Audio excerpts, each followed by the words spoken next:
In 2018, Fox News paid one of the largest settlements in their history for $1 million to keep someone quiet about Kimberly Guilfoyle. The allegations were so disturbing that even Roger Ailes' former protégé couldn't survive them. But this wasn't the first time her personal life had exploded. Her marriages had a strange pattern. They ended fast, always right after her husbands learned something specific about her. The same behavior that would later force her out of Fox had been destroying her relationships for years. What exactly did these men discover that made them run? Kimberly Guilfoyle was born on March 9, 1969, in San Francisco. Her life began at the crossroads of two strong cultures. Her mother, Mercedes, was Puerto Rican and worked as a special education teacher. Her father, Tony, was an Irish immigrant who came to America in 1957 at the age of 20. A year later, he was drafted into the U.S. Army while still an Irish citizen and served for 4 years. After his service, he worked in construction and eventually became a successful real estate investor. Kimberly grew up seeing her father's hustle and her mother's compassion.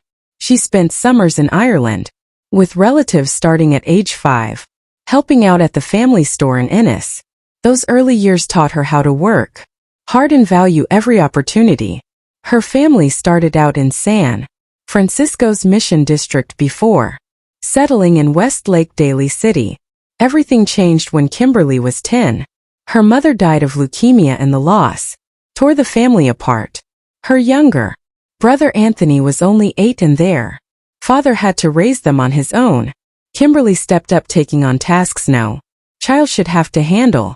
She cooked meals, took care of the house, and even got help from neighbors to buy groceries. That loss didn't just hurt, it shaped her. Her mother had been brilliant, always writing stories, cooking beautiful meals, and even sewing clothes they would later bring to native reservations. Losing someone like that left a hole, but it also pushed Kimberly to become independent, focused, and relentless. She learned quickly that no one was going to save her. She had to stand on her own. While studying at UC Davis, Kimberly made a practical choice to help pay for school. She stepped into the world of modeling. It wasn't just a side gig. She modeled clothing, swimwear, and even lingerie, including for Victoria's Secret. Some gigs paid as much as $300 an hour. She worked for Macy's and appeared in bridal magazines. It was serious business, and she was smart about it. She said the experience gave her confidence and helped her learn how to handle herself in high-pressure settings. She knew where to draw the line and made it clear she never did anything she'd regret the next morning. This wasn't about fame. It was about survival and staying on track with her goals. Kimberly also had a strong Catholic upbringing that stuck with her through life.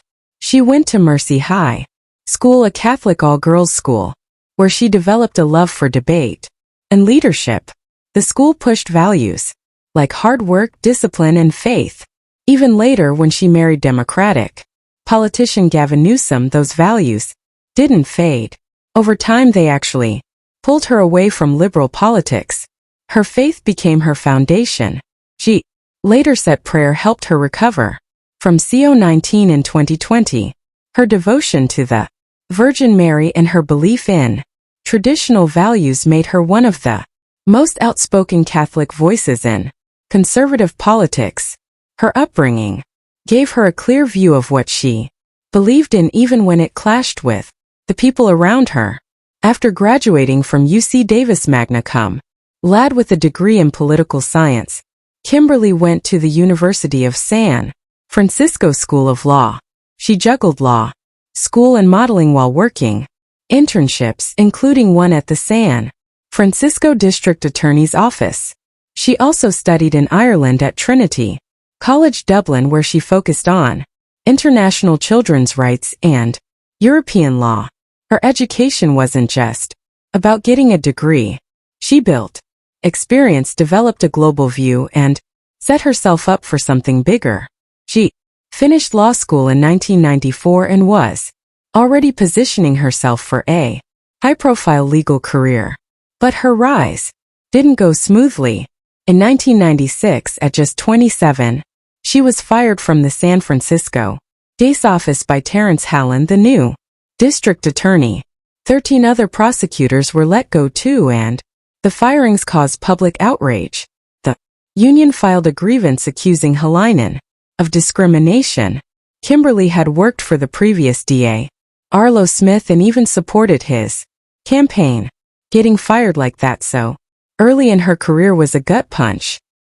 Was a lesson in how political loyalty can vanish overnight. Blacklisted from San Francisco's legal scene, she had to start over from scratch. She moved to Los Angeles and spent the next 4 years at the LA District Attorney's office, where she worked on some of the toughest cases imaginable.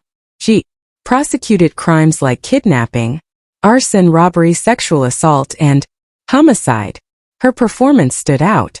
She won awards, including Prosecutor of the Month. She handled pressure like a veteran and earned respect for how well she prepared her cases.